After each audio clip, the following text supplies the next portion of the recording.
So here we have the Miele oven. This particular model is the H2561b.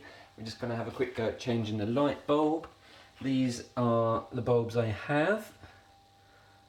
See there, I've cut one out already, ready to go.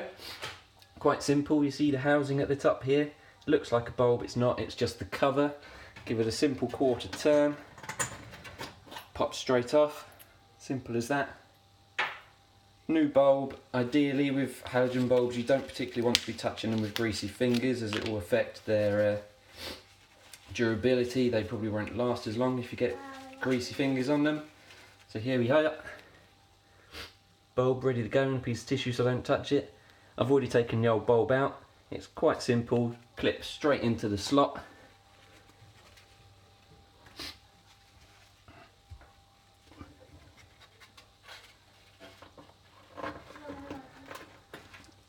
Straight in, push fit.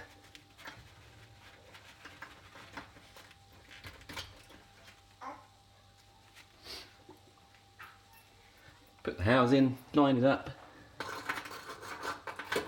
Quick quarter turn. Job done.